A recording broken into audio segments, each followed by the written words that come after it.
C'est un roman où les sentiments et le passé sont présents constamment, avec La déraison d'Agnès Martin-Lugan, publié chez Michel Lafon.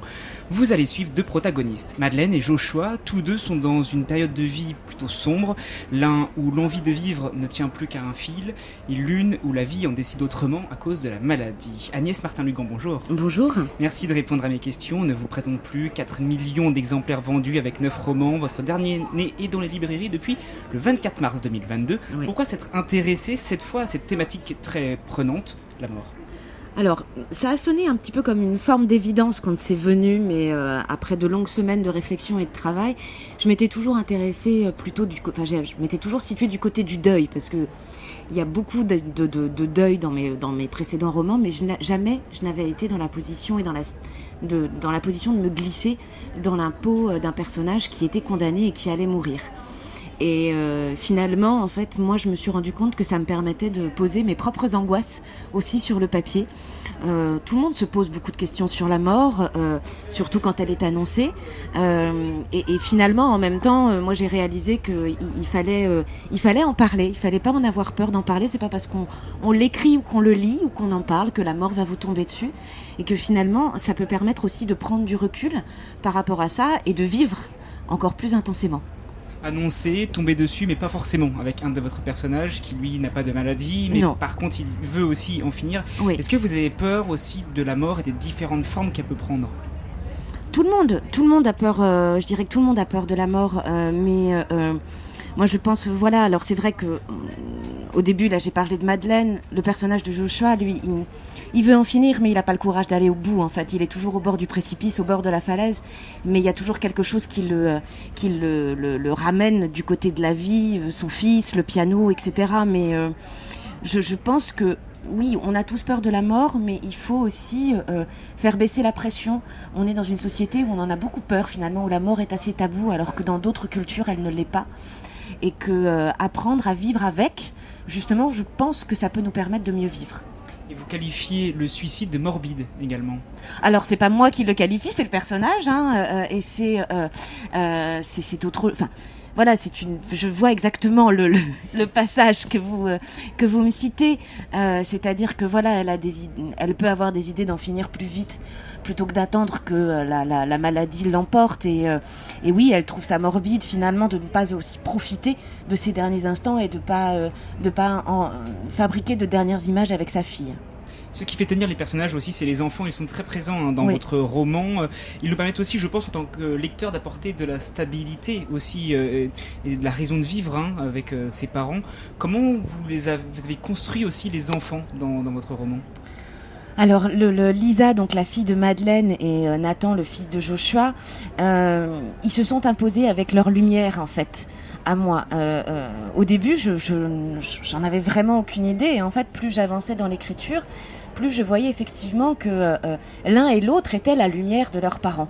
C'est-à-dire que c'est ce qui les maintient, alors en tout cas pour Joshua, Nathan le maintient en vie, et Nathan s'est vraiment présenté à moi de cette manière-là. Enfin, il n'a pas peur de provoquer son père, alors que son père pourrait faire peur. Il est quand même doté d'une fureur et d'une violence contenue assez importante. Mais Nathan n'a pas peur de lui, et Nathan justement le provoque pour essayer de guérir son père de sa déraison à lui. Quant à Lisa, avec Madeleine, elle veut adoucir les derniers jours de sa maman. Tout simplement, elle veut prendre soin de sa maman et elle veut sourire pour sa maman jusqu'au bout. Elles ont décidé l'une et l'autre de rester fortes face à ce qui les attend, et de profiter encore et encore de la vie. Donc c'est pour ça finalement que oui, Lisa, elle s'est immédiatement imposée dès les premières lignes, avec cette lumière, cette grâce, cette délicatesse auprès de sa maman. Et la place des enfants dans votre vie à vous, Agnès Martin-Lugan, elle a une importance aussi capitale que vos personnages, ou même encore plus ?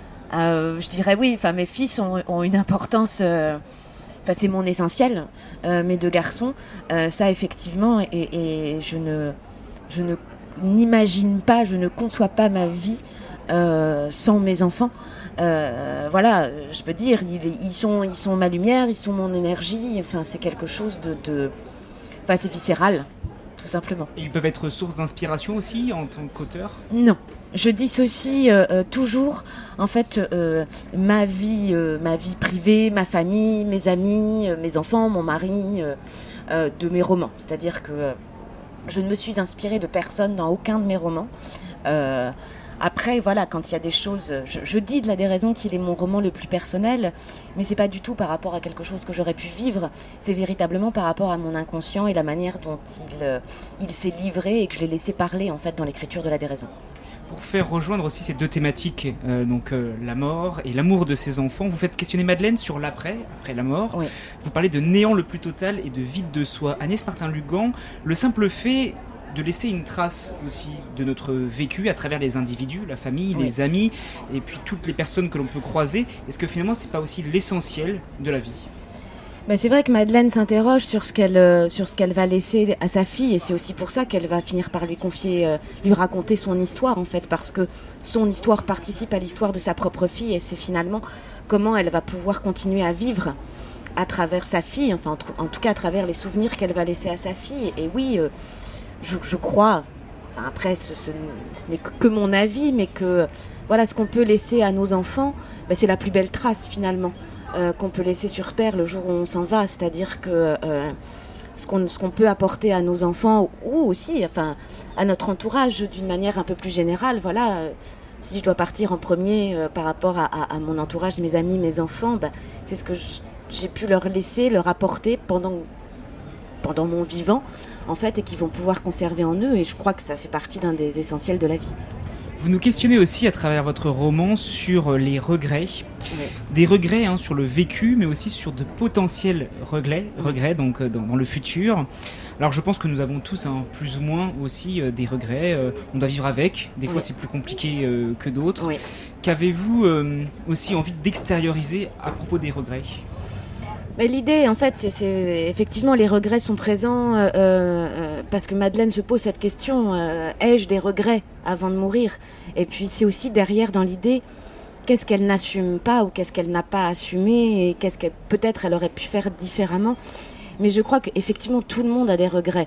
On est constitué, voilà, on est obligé de renoncer à des choses à un moment ou à un autre, tous dans notre vie.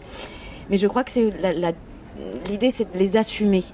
C'est être capable de se dire à un moment ou à un autre, ou au moment où on s'apprête à fermer les yeux, j'ai telle chose, je l'ai mal faite ou je ne l'ai pas fait comme j'aurais dû le faire, mais je le reconnais, je l'assume.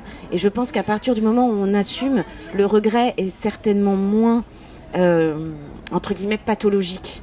Et je pense que plus on l'assume, plus on assume les regrets, plus on tend à une forme de sérénité. Quand les regrets touchent la famille, c'est aussi très important et ça touche énormément puisque ça a aussi des répercussions dans le futur. La famille, c'est quelque chose qui revient beaucoup dans la vie courante, mais aussi dans les écrits. C'est assez courant de retrouver ça. Et vous aussi, vous voulez à votre manière aborder aussi tous ces points-là ? Oui, c'est vrai que dans beaucoup de mes romans, il a été question de famille, alors que ça soit la famille qu'on se choisit, la famille qu'on se construit au fur et à mesure de la vie, la famille qu'on perd ou qu'on retrouve. Je crois mais je dirais c'est comme l'amour, on court tous après. Quand on a perdu sa famille ou quand on n'en a pas, on cherche à en reconstituer une. Voilà, la famille, ça peut être aussi les amis qui vont devenir famille à un moment, qui vont prendre une place encore, un symbole encore plus important, plus supérieur par rapport à nous. Mais et je crois que voilà, il y a tellement de choses à comprendre, à écrire, à analyser, sur lesquelles on peut prendre du recul avec voilà cette cellule de la famille, quelle qu'elle soit, je le répète encore, qu'effectivement pour un auteur c'est un terreau extraordinaire. Et vous dites aussi l'amour est proche de la haine. Pouvez-vous développer un petit peu ? Alors c'est un cas de figure très particulier dans le roman. Je vais pas voilà expliquer le pourquoi du comment de cette phrase-là à ce moment-là, mais oui, il y a des situations d'amour qui peuvent s'inverser et on peut, je pense, aimer terriblement et en même temps, d'une certaine manière, ne pas supporter l'autre, quel qu'il soit. amour amoureux, amour famille, voilà. Mais je ne vais pas trop développer parce que sinon je vais raconter à vos auditeurs ce qui se passe dans le roman. Mais selon vous, Agnès Martin-Lugan, l'amour en vaut-il la peine quand on sait tout le mal aussi qui peut le produire? Oui, l'amour en vaut toujours la peine. Même quand il fait souffrir, même quand il peut parfois détruire et ça a pu être le cas avec certains de mes personnages. N'empêche que l'amour constitue aussi, et je me répète, on court tous après. Donc après, il faut aussi avoir la capacité de s'éloigner d'un amour quand il nous fait trop de mal. Mais c'est ce qui nous rend humains, l'amour. On peut parler de l'amour aussi, de la musique, avec le piano, qui a un rôle essentiel dans votre roman. C'est aussi un instrument qui, dans le vôtre, a un impact, un poids, le piano. Alors, je ne suis absolument pas pianiste, je ne joue d'aucun instrument de musique, mais c'est vrai que la musique fait partie intégrante de mon processus créatif. Chaque scène de chacun de mes romans a son morceau qui lui est dédié. Je cherche toujours le morceau qui va m'accompagner dans l'écriture avant d'entamer l'écriture d'une scène. Et donc le piano dans La Déraison prend une dimension encore plus importante et plus particulière puisque Joshua est pianiste et que le piano est un des éléments qui l'empêche justement de sauter quand il est au bord du précipice. Et c'est vrai qu'à travers le personnage de Joshua, forcément je me suis interrogée sur le rapport de l'artiste avec son art, en l'occurrence pour lui son piano, mais aussi la composition, la création d'une manière générale, les affres de la composition et de la création. J'ai pu toucher ça avec le personnage de Joshua. C'est intéressant parce que vous dites que vous travaillez avec de la musique, oui. Pour faire ça. Est-ce que ce serait pas intéressant aussi que les lecteurs aient cette musique en tête quand ils lisent les chapitres et mettre en place vraiment sur tout un livre? Eh bien, comme on peut le faire au cinéma. Alors déjà, il y a la playlist dédiée au roman qui est à la fin du livre, et je mets toutes les playlists de tous mes romans sont sur Spotify et Deezer. Il suffit de les écouter dans l'ordre, de ne pas mettre la lecture aléatoire. Et voilà, le premier morceau c'est la première scène, dernier morceau dernière scène. Et en fait, ça permet à ceux qui le souhaitent d'avoir l'atmosphère musicale du roman quand ils l'écoutent. Alors j'ai des lecteurs qui ont tenté l'expérience totale de lire le roman en déroulant la playlist au fur et à mesure. D'autres qui l'écoutent après pour voir s'ils retrouvent l'atmosphère qu'ils ont trouvée durant leur lecture, et d'autres qui l'écoutent avant parce que ce sont des lecteurs silencieux. Il y a un côté cinématographique donc à faire ça aussi, à rajouter de la musique. Oui. On sait que la lecture reste encore un moyen d'imaginer les personnages. Oui. Avec la musique vous rajoutez quelque chose. Est-ce que c'est un univers aussi qui vous intéresse, le cinéma, la télévision? Alors, pour le moment, je dirais pas moi écrire quelque chose pour. J'aime tellement le roman. J'aime prendre mon temps. Donc c'est une écriture qui est particulière. L'écriture scénaristique, c'est encore autre chose. Même si on dit souvent que j'ai une écriture qui y ressemble. Je ne dis pas jamais. En fait, peut-être qu'un jour, je me lancerai dans ce nouveau défi d'écriture. Et en attendant, la musique va-t-elle être encore présente dans vos prochains romans pour le 11e? Alors, de toute façon, je continuerai à écrire en musique. Ça, définitivement, je ne peux pas m'en passer. Après, ce que me réserve le prochain roman, ça, j'ai des contours qui se dessinent, mais je n'en dirai pas plus. Ce sont pour l'instant des contours, donc vous êtes en cours d'écriture. Je suis en cours de réflexion. De réflexion. Oui. Donc on peut vous retrouver évidemment l'année prochaine, c'est l'objectif. Je l'espère, oui. Merci beaucoup. En attendant, on vous retrouve avec La Déraison. C'est publié chez Michel Lafon. Merci beaucoup, Agnès Martin-Lugan. Merci à vous. On vous retrouve donc en librairie dès maintenant.